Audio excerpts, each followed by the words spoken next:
Hi అండి, నమస్తే. Welcome to Sayanapurna kitchen. ఈరోజు మనం గుత్తి కాకరకాయ ఫ్రై చేయబోతున్నామండి. ముందుగా కాకరకాయలకు మధ్యలో చీరి ఉప్పు, పసుపు, చింతపండు వేసి ఒక విజిల్ వచ్చేలా ఉడికించుకొని పక్కన పెట్టుకోవాలి. తర్వాత ఒక మూకిట్లో ఆయిల్ వేయకుండా శనగపప్పు, మినపప్పు, జీలకర్ర, ధనియాలు, ఒక స్పూన్ మెంతులు వేసి వేయించి పక్కన పెట్టుకోవాలి. ఉడికించి మూకుడు పెట్టుకొని ఆయిల్ వేసుకుందాం. ఆయిల్ వేడిన తర్వాత ఎల్లుల్లిపాయలు వేసుకుందాం. కట్ చేసుకున్న ఆనియన్స్ కూడా వేసుకొని వేయించుకోవాలండి. ఆనియన్స్ ఇలా బాగా వేగిపోయిన తర్వాత ఈ పీస్ పక్కకు పెట్టి చల్లార్చుకోవాలండి.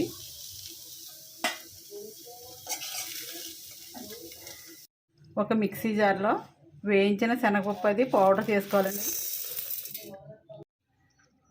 ఇలా పౌడర్ చేసుకున్న తర్వాత ఇందులో ఒక స్పూను పసుపు, సరిపడేంత సాల్టు, 2 స్పూన్ల కారం కూడా వేసుకోవాలి. కొద్దిగా నానబెట్టిన చింతపండు కూడా వేసుకోవాలి.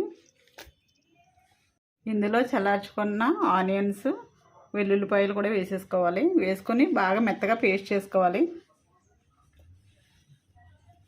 ఇలా మెత్తగా పేస్ట్ చేసుకున్న తర్వాత వీటిని కాకరకాయలో స్టఫింగ్ చేసుకుందాం.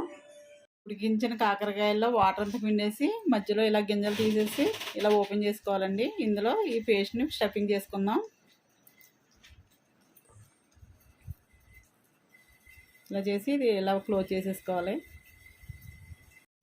ఇలా కాకరకాయలన్నిటిలోని మసాలా స్టఫింగ్ చేసుకున్న తర్వాత స్టవ్ వెలిగించి ముగ్గురు పెట్టుకొని ఆయిల్ వేసుకుందాం.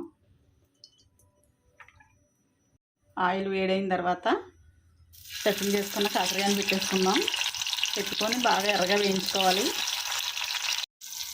ఇలా 2 వైపులా బాగా వేయించుకొని మసాలా కాకరకాయ అంతా బాగా వేగిపోయిన తర్వాత ఇది ఒక ప్లేట్లో తీసేసుకుందాం.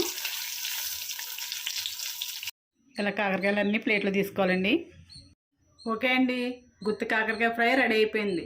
ఈ వీడియో కనుక నచ్చినట్లయితే లైక్ చేయండి, షేర్ చేయండి, కామెంట్ చేయండి. మా ఛానల్ని సబ్స్క్రైబ్ చేయండి. Thank you.